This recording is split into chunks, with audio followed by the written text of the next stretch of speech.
My name is Bas Peters. I'm a solutions engineer with GitHub. So solutions engineers at GitHub help customers to be successful using GitHub. So we engage a lot with customers.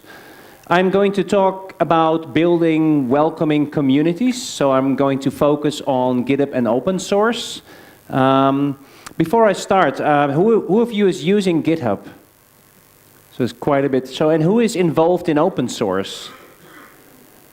And who maintains projects? So you can contribute, right? But who is a project maintainer? So there's also quite a few people there.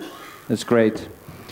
So I won't talk a lot about GitHub. I'll focus on open source. But today, GitHub has 22 million registered users and over 60 million repositories. So we host code for a large community. Recently, we reached 100 million merged pull requests on GitHub. So I think that's quite an achievement, to be honest. So if you think about open source, then it is, in a way, strange that open source is so successful because it has so many constraints. So, people that are involved in open source, they live all across the globe. They have different cultural backgrounds. They live in different time zones. And at the same time, if you look today, then open source has a huge impact in the world. I think a lot of the kind of important innovations of recent times, they have at least, some origins in open source, whether it's like a framework or a language or tools. If you take infrastructure as code, for example, blockchain, things like that. So this is a nice example. This is from, I just want to use this as an example of the impact of open source and the benefits of open source. So this is a cake, and it's a cake that's from Illyriad, which is a gaming company based in the UK. And they're building this game called Age of Ascent. And it's like a space opera game. So, you're a fighter pilot and you can conquer the universe. It's an in-browser game, so you play it in your browser. And when they started building the game, they're using .NET Core as a technology. And they had to squeeze everything out of the Kestrel HTTP engine. So they were starting to make a lot of contributions to Kestrel to make it faster, more responsive, and with a lot of success. And I like examples like this because it shows, we all benefit from this. At least when you're a .NET Core developer and you're building web applications, you greatly benefit from these performance improvements that Illyriad has made and has contributed back to the Microsoft .NET Core platform. And I like it as an example. So I like this one. Is anyone familiar with this book by Daniel Pink? So a few people are. So it's a book about intrinsic motivation. And I think it is a great book to understand the success of open source, so how it overcame these constraints, so why open source is so successful. Because one of the reasons open source development is so successful is it addresses a need that humans have to take ownership of their work. I mean, to explore new things, to create new things, to experiment, to learn new skills. So if you want to understand why open source works, this is a great read. So drive is about intrinsic motivation. So about what drives us, what makes us successful in the things we do. And Pink talks about 3 elements that are key. And he kind of also delivers some proof in his book that organizations that adopt this, but you can also put it like as an individual, when you adopt these principles, you will perform better, you will do a better job. So one thing is the autonomy. So people need autonomy over tasks, what they do over time, so when they do something, or over the team, who they collaborate with, and also the technique, so how they accomplish some task. And organizations or individuals, are autonomous in the way they work, they do overall a better job. because you can make these decisions yourself. You can work the hours, that you prefer to work, for example. I mean, in open source, you can contribute at any time. There's no like opening hours or working hours involved in open source. You also see a lot of organizations adopt this principle, like take the Google's 20% rule, for example. And within GitHub, we have hack weeks, so people get together and just work on stuff they love to work on. And the other thing is mastery. So, in mastery, Pink talks about like Goldilocks tasks. So I don't know if you're familiar with the fairy tale. So Goldilocks and the 3 bears. You know, Goldilocks, she goes out into the woods and she finds this house. She goes into the house and she finds like 3 plates of porridge. And she tastes the first one and it's like cold, and the second one is really hot. But the third one is just right. It's the right temperature. So she eats it all. And that is how we should do our tasks. If a task is too simple, then you will not be encouraged to do it. You will never do a great job, because it doesn't bring any challenge to you. But if a task is too complicated, you will get frustrated. You will also not do a great job. So it's really finding like the right level of task. So it needs to have a challenge, but not be too complicated. And in general, that is also maybe the perfect level of task execution for example, a pull request. So to make some code changes. The other part of a mastery that is important is like learn something new every day. And the third one is purpose. So in open source, developers, they can choose to work on projects that are meaningful to them. You can just, let's take infrastructure as code as an example. I mean, some people, they like Ansible, for example. Other people like Puppet, and other people might like Chef. But you can just make, you can make the decision yourself to what open source projects you want to contribute. I think it's the same for like when you work in teams, for example. It's, you want to focus, have direction. So when you select an open source project, you will, I hope you will check, what is like the project purpose, what is its direction, because it can help you also to be motivated to contribute.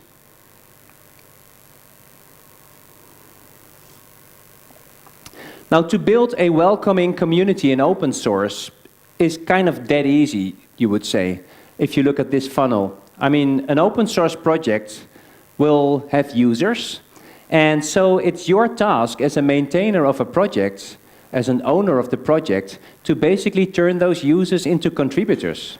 And when people start contributing and they ship some great stuff for your project, make them maintainers. So let them join the group of maintainers to do incoming reviews for your project. But of course, in reality, it's not that easy. So we'll talk a bit more about some best practices to build the community. If we look at the roles in open source, then generally there's the maintainers. So basically, these are people that are kind of owners of a project. They set the scope for the projects and the purpose of the project, of course.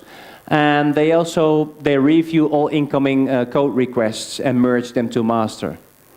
And then there is a group of collaborators. So collaborators can be maintainers, but you can also have collaborators in your project that do not have permissions to merge code to master. So they can basically open pull requests on the project itself, but they need a maintainer to merge those changes into master, so to do code review for them. And then, of course, there's contributors. And anyone, for most open source projects, anyone can contribute. So most of the time this works through a fork, because most people only have read access to the repository. So they fork a project, make code changes, and propose those changes back into the project. So the best way to allow people, or to make it easy to contribute, is to minimize friction. Make it as easy as possible for people to make contributions to your project. And there's a couple of quite basic things you can do that already can make a great difference. So one thing I'll start with is the documentation. We recently ran an open source survey, so that's online now, opensourcesurvey.org. And one of the findings from that survey is that documentation is highly valued, but at the same time it's not always like up to date. One thing we've recently shipped with GitHub is the recommended community standards. So what it will do, it will basically do like a quick check against some community standards for your project. So in this example that you see here, you can see that the README file is present, there's a license present, but there's no code of conduct and no contributing file. So these are just recommended documents to have on your repository. I will talk a bit more about those. So one thing is you should always add a license to your project. In a way, without a license, basically all the work you create you own, and people, legally people cannot use it.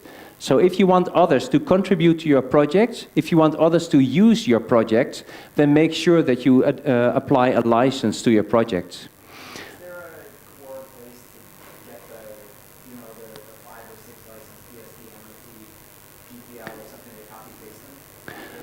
Yeah, so on GitHub, when you create a repository, we will suggest to add a README and the license file. So there you can select the license. So GitHub will basically provide it for you. If you're struggling to find out what kind of license might apply for your project, this might be a good place to start. So choosealicense.com gives very simple kind of recommendations for what kind of license to use. I mean, you can talk like hours and hours about open source licenses, but I think this in general is very helpful. If you're not super familiar with open source licensing, this could be really helpful to just get started with selecting a license. Then the next thing that is really key to your project is to make sure that your project has a README file. And of course, a README file shall provide some information on how to help people get started with your project, so how to build and install and use the software. But what is equally important is to provide the purpose and scope of your project. So make sure that it's very clear what is the purpose of my project and what is the scope.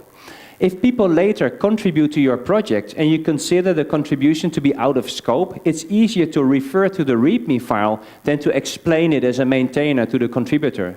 This is more kind of a shared statement from your project. So you just point to a shared statement. Hey, thank you so much for contributing this feature. To my regret, it's not something that we consider within the scope of our project. And then you can refer to the README file and maybe provide some advice. Maybe this feature could be kind of externalized from the project, or if there's no other options, this person could still use it in a fork or something.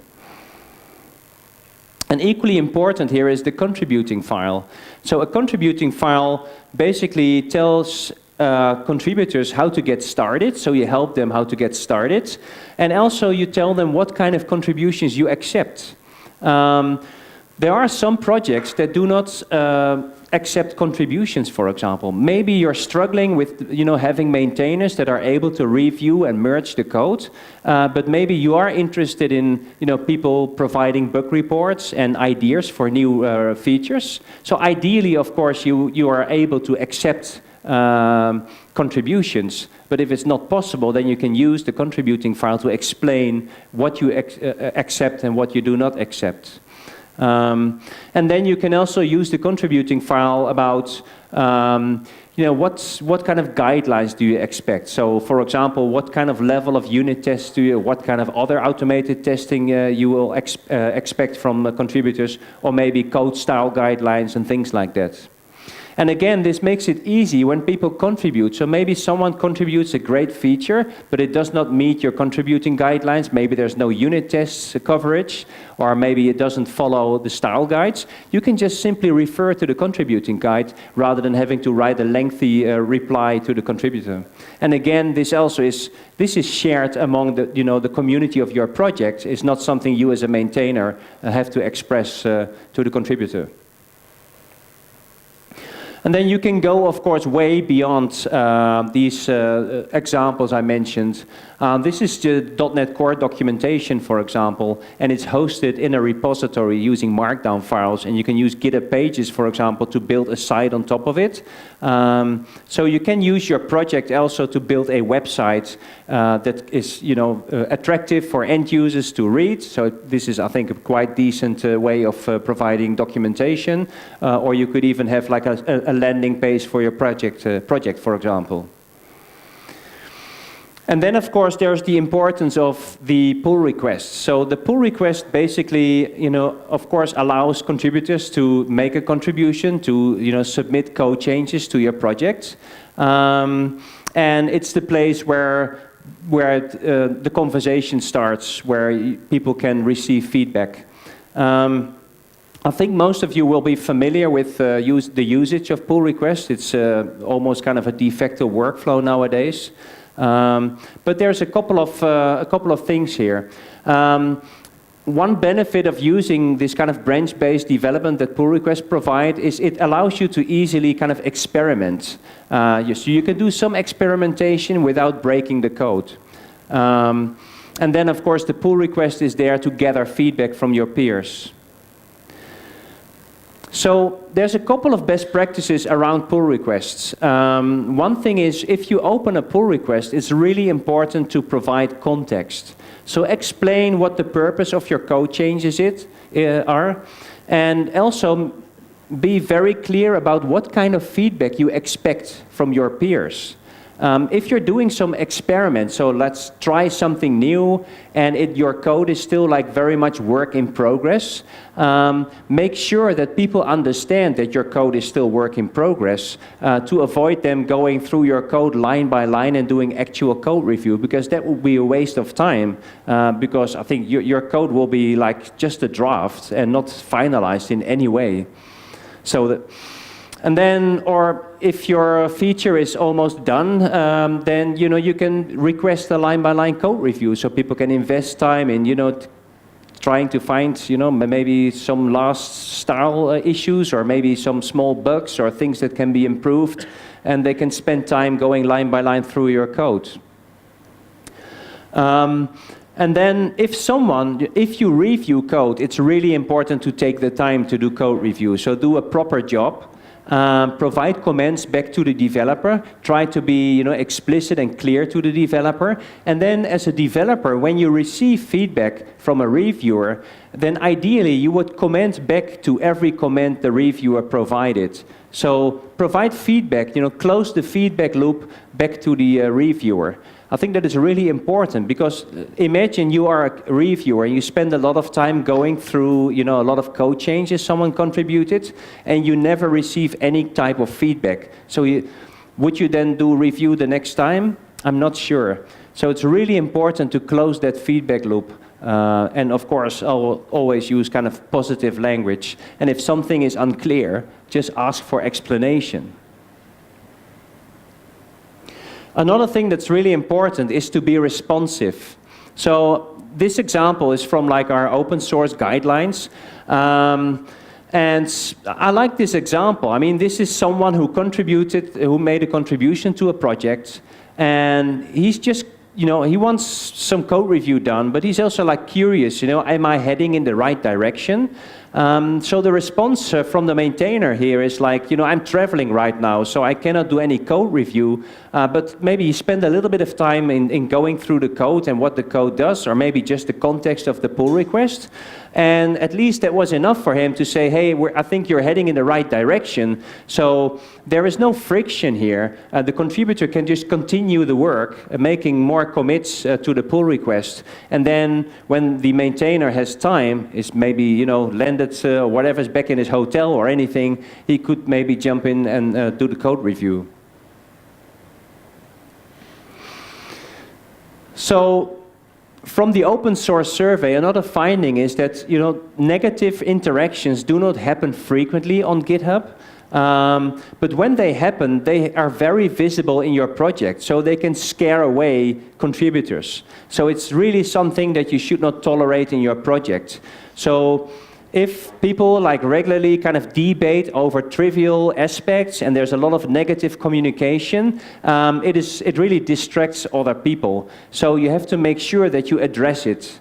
And a code of conduct can really help here, because what you can do is point to that code of conduct document and tell the contributors, so the people that have commented in a negative way, that that is not the kind of communication you want in your projects, according to, and then you can refer to this code of conduct document. And if someone continues doing it, you can also include in the code of conduct what measures you will take them. So I guess at some point you might want to ask this person to just leave the project. Because if there's one thing you do not want, is scare away contributors. You know, we want to go through that funnel, have users turn into contributors, and in the end, ideally, make them into maintainers of your project. And also make it really easy to propose changes. So this is an example that Mislav, a colleague of ours on the Github.com team, he shared this once at a lightning talk at one of our patchworks. We have these patchwork sessions that are kind of introductions to GitHub. And I love this example. So this is someone who kind of contributed to the project by just submitting, you know, he just created an issue with a bug report. And I think he almost like even wrote the code already in that issue, you know, to resolve it. So he already provided some suggestion, but he did not contribute the code itself. So the response of Mislav was, hey, why don't you just open a PR with the code changes and I can review it and merge it in. And then he said, well, I'm not really experienced, so he didn't feel like confident in contributing. So he just provided, you know, that's all right, you got to start somewhere, and provided the steps to contribute. And then he also mentioned, like, if you get stuck, just, you know, let me know and I'll help you out. And this is a great way, you know, a great example of being welcoming to your community. And this really can bring you new contributors to your project. Because in this case, within the day, the person contributed to the project, he opened the pull request, and it got merged in the same day. And contributions can go way beyond writing code. I mean, we talked about, you know, that documentation is highly valued, but not always up to date. You can use the same flow as used for code changes for documentation changes. So anyone can contribute to documentation. So this is an example. Again, Mislav shared this once at the talk. And it's about a project called CSS Gram that allows you to use Instagram filters in CSS. And so this user wanted to use the library, but was not sure if all the browsers he needed to support were supported by this library. So he just ran some tests, and he just contributed a small table with browser icons and whether, you know, the browser supported the filters or not. So it's a very small contribution, but it's very valuable, because the next time someone wants to use the library, they can immediately see what browsers are supported. Another thing is that not all people that contribute in open source or that are involved in the open source community are very comfortable in writing and reading English. So it's also really important to use clear and accessible language at all times. So that really helps people that are not very, you know, comfortable in writing English or reading English. It helps them also to be part of your community and maybe start contributing to your projects. Then another part, of course, is automation. I think you all understand the value of automation, and we've heard some in the first talk around automation and its importance. Like, you know, we always use this statement, like, automate as much as you can, and it's definitely something you should do. But there's another very important part to automation, and that is, for contributors, it provides confidence to contribute to a project.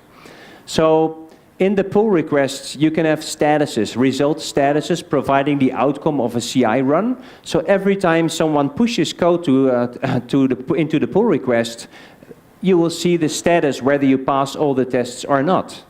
And, you know, This happens all the time you push changes. A maintainer of the project is not always looking at your code changes immediately, but you always get immediate response from the CI server about the contributions that you make. So it gives you more confidence when you contribute, when you see that at least you're passing all the tests. And you can use automation for a lot of different things. Within GitHub, for example, we use automation for our blog posts. For example, if you want to schedule a post, we have a CI test that will check whether there's already a post scheduled for that same day, because then you will not pass the test, because we want to have like an even distribution of blog posts every week. So you just have to choose a different date, it will run CI again, and hopefully then you'll pass. Another example here is WriteGood. So you can also easily kind of check, for example, whether some article uses passive voice that is considered ugly, ugly writing. So encourage people then to use active voice. So if you use a lot of passive voice in your post, you will not pass the test, and you will have to rewrite your blog post in order to use active voice, which is considered more attractive to readers, and then you might pass the test. So these are just a couple of examples. So it's just only your imagination kind of limits what kind of CI tests you can do. Regarding automation, I like this example in the context of open source, and this illustrates the importance of automation. So this is an example from the Apple Swift project. So initially only like Apple employees were allowed to be like maintainers of the project, so allowed to merge changes to master. So then, end of February last year, they posted this blog post and say now that the Shift project, its continuous integration system is like established and proven. So now it reached some kind of guarantee that the code was of a certain quality when it passed CI. They opened up the project for non-Apple employees. So I think people with like 5 non-trivial pull requests that were merged in without any kind of modifications can apply to become a maintainer of the Swift project. And I think it's a nice illustration of the importance of continuous integration.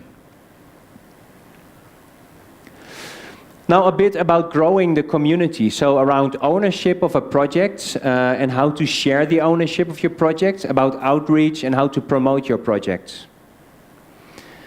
So it's really important to share the ownership of your project. So try to make your community or your contributors, try to make them a co-owner of your project and give them the feeling that they co-own the project. This is a nice example on how you can do that. I think Mislav's example that I showed earlier is also a great example. Someone, just creates an issue for a bug, and you encourage this person to contribute rather than create the issue. But this example is even stronger maybe, because this is just someone reporting a very basic bug. In a Readme file, there's just a broken link. So this is something you can solve in like, not even in seconds. But what this maintainer does, he thanks for the issue, and he could spend the time writing this command, to fix it. But he asks, do you think you could submit a quick PR for that? So basically what he's doing, he's kind of dragging, this user through this funnel, making him into a contributor for the project. I think it's a very nice example of a way to kind of motivate people that are users to become contributors for your project. At the same time, you give them a sense of ownership of the project. So in general, you should resist fixing small bugs and issues, but try to motivate these users that have reported these issues in order to start contributing to your project. Another thing you can do to kind of give people that are contributors to your project a sense of ownership of your project is to create an authors file. So just create an authors MD, so like a markdown file listing the authors. This is an example from the Sinatra project. It lists the current team, even the alumni, and then it thanks some other, vendors that have helped in order to make this whole Sinatra project happen. And then you cannot see it on this screenshot, but below it lists all the contributors to the project. So it gives people a sense of ownership, that they're part of this project and they're recognized as being, contributors for the project. The other thing, of course, is your project might be on GitHub, but your community is not just living on GitHub. They also live in other places. It can help, for example, to build a project website as a landing page for your project. And also, you can basically use other places. There, your developers will be maybe on Twitter, so try to reach out to your community on Twitter, on mailing lists maybe. You can also kind of share all sorts of other documentation. Another thing you can do, for example, is set notifications on Stack Overflow. So when people are, asking for something that is relevant to your project, you can, or maybe ask about, features of your project or how to do stuff using your project. You can then receive notification, and you can basically take part of the conversation on Stack Overflow, for example. Another thing, of course, is publishing about your project. So it's quite easy to just write a blog post, maybe on Medium, or have your own blog to publish about and talk about your project, its project's features, the usage, maybe have some use cases even if you know of some projects that are using your project. So these can be great ways of kind of promoting your projects.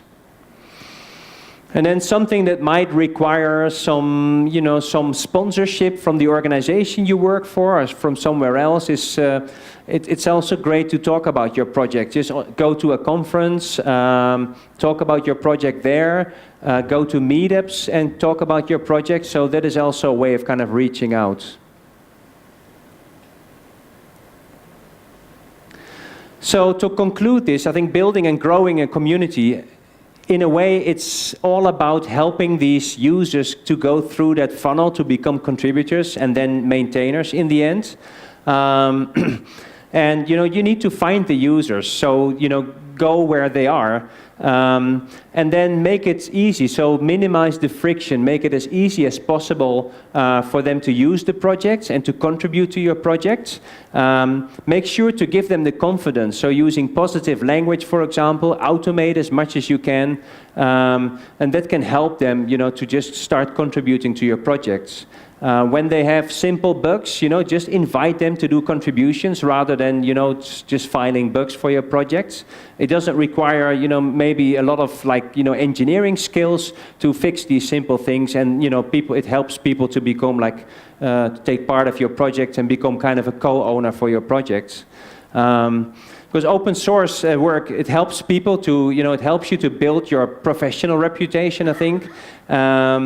And I think improving contributor representation can really help to kind of, create, I think maybe even a more representative tech sector in general, especially if you look at the impact that we see today that open source has in the world.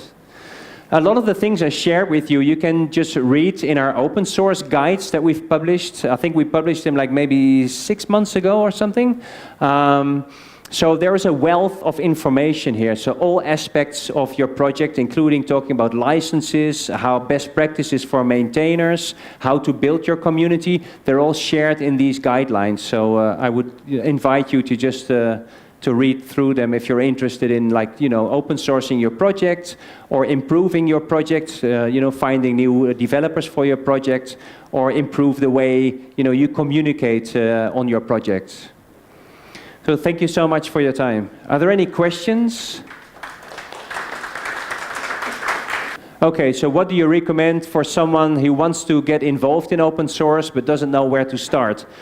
I think you should start maybe with the principles of Daniel Pink. So you should start with something you're passionate about, I think, because if you're not passionate about something, so maybe the purpose one is the most important one to start with. So if you find a project that you, for example, use yourself, which is an open source project, and even if it's a project that is widely used and has a very strong community, I think there's still ways to contribute. So for example, start with with helping out in improving documentation, for example. Just follow new releases, and there will always be like updates to be done in the documentation. So I think that is a great place to start. Another thing you can do is, just maybe start a different project repository that builds upon, that provides examples for a project that you like on GitHub. So if you do not feel like confident in directly contributing to that project, because it has like maybe, I don't know, a strong community, then you can also start with like building some examples and sharing these examples as open source. But in general, I think it's always better to contribute to existing projects than to start your own projects, because building this community, of course, is hard work and requires a lot of attention. So does that answer your question, or? Okay, you're welcome. What is my favorite GitHub project? That's I think GitHub. We built GitHub on GitHub. Yeah. So the question was, what is your favorite GitHub project?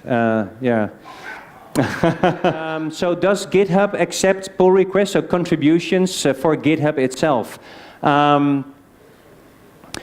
So GitHub is a private repository. So you cannot contribute directly.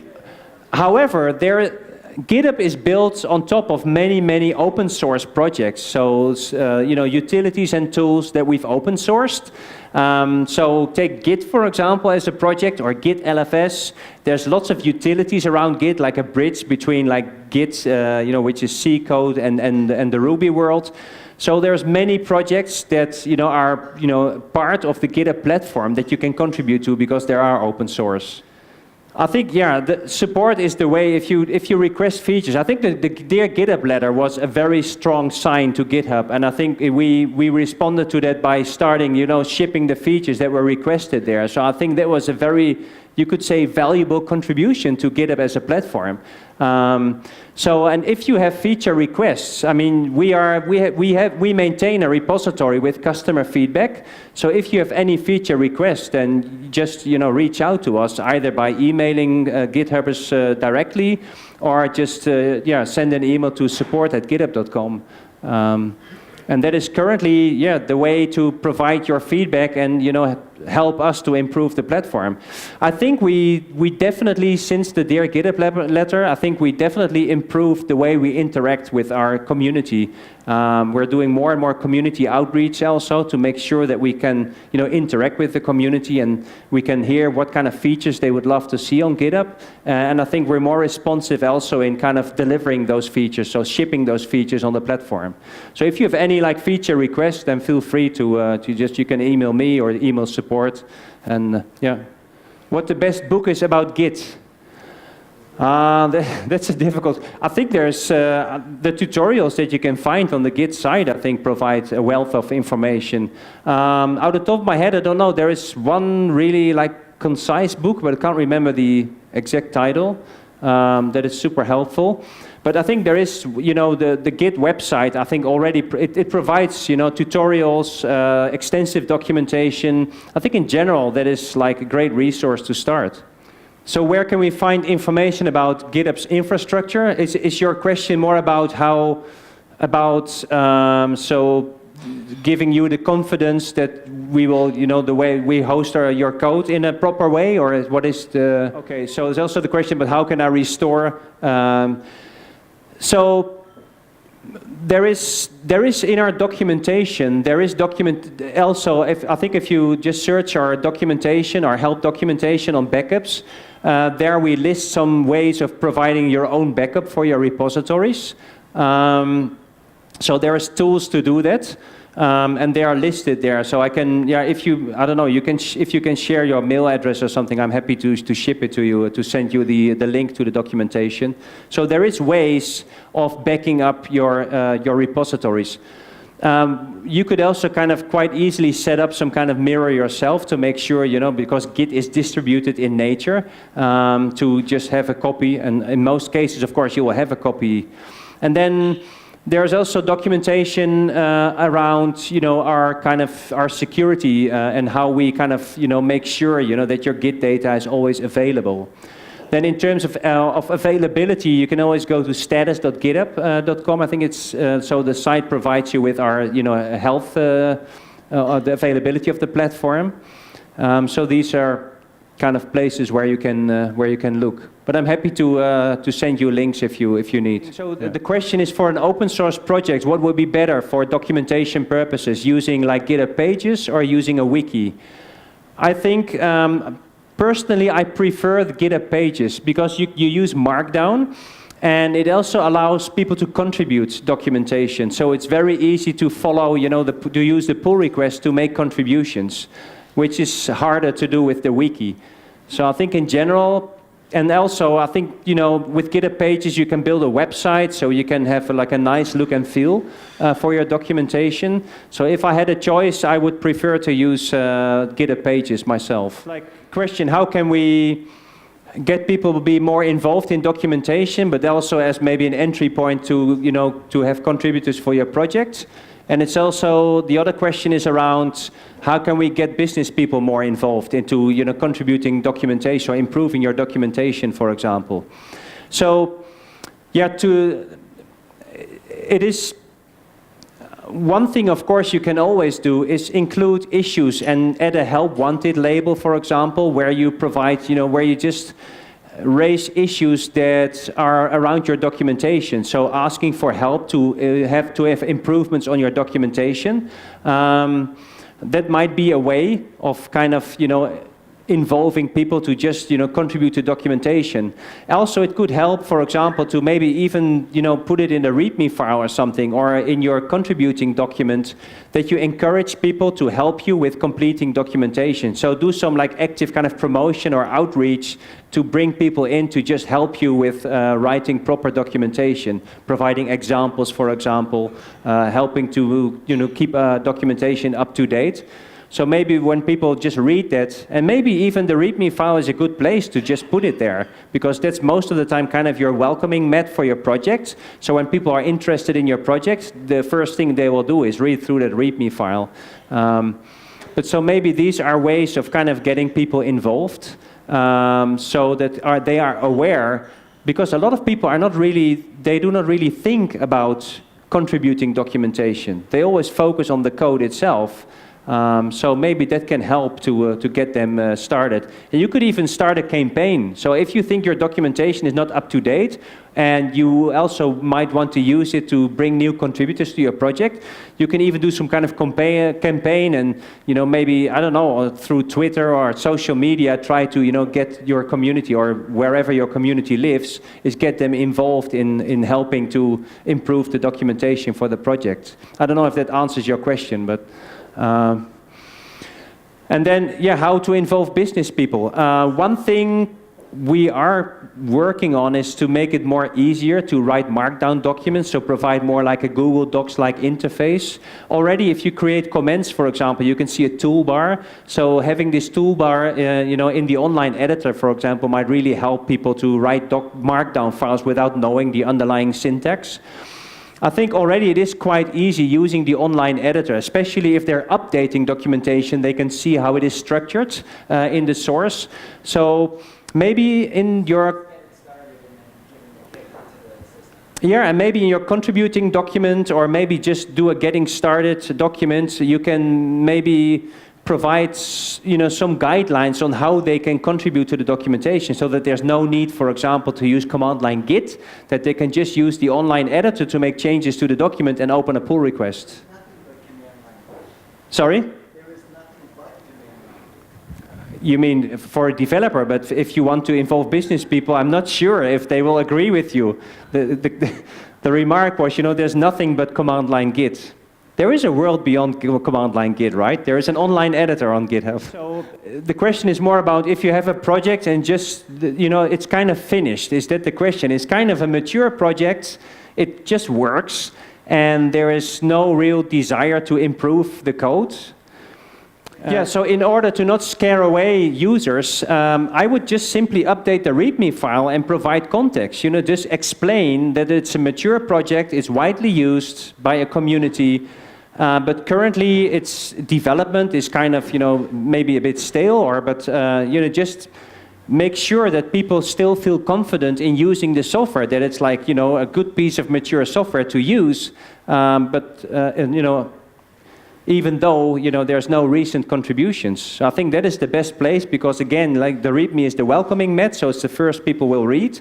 So, you know, they might click on, hey, there's no open pull request. What's going on with this project?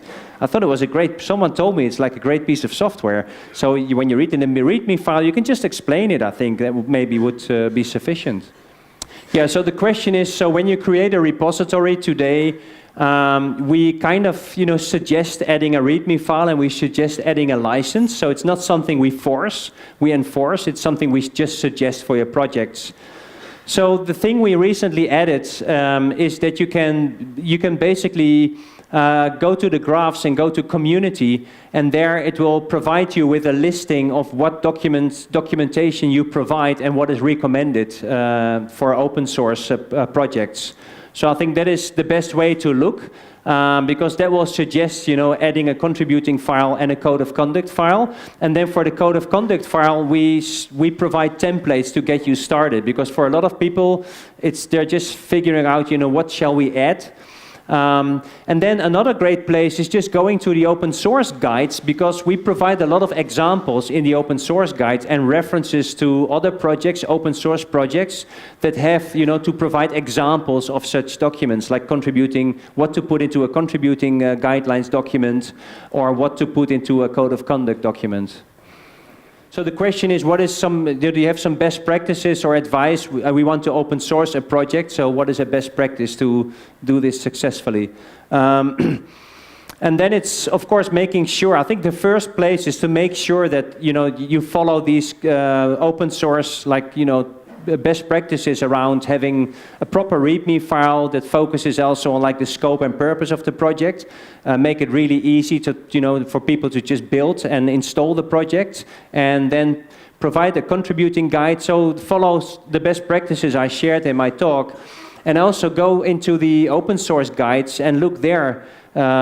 Because there's a lot of information in there how to get started with your project. So best practices around publishing your project, finding your users, and you know, and turn them into contributors. Because I think the next step after publishing a project is to make sure that, of course, currently you have maintainers for your project, and I assume they will continue to maintain it.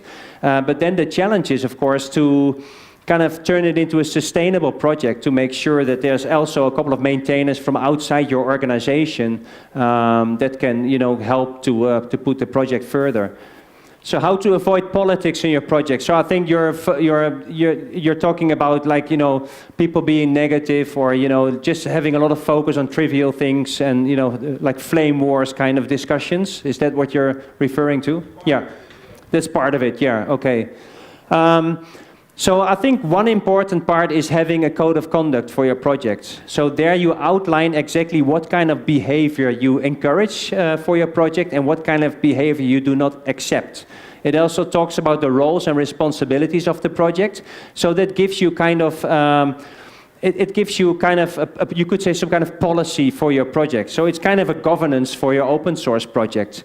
It's also really helpful because it is shared with your project community to refer to. So if you want to address these politics, you can then, as a maintainer, rather than having to comment as the maintainer, so being like, you know, being held responsible for your comments personally, you can refer to this code of conduct that you all share as being, you know, the community for your project. So I think that, and then it's, of course, really important to just directly kind of address these kind of things. So if this is not, I mean, an open source project and the conversations around a project are about to improve, you know, the code, and they're not about politics. So it's really to make sure that you, as soon as possible and publicly, kind of address the issues.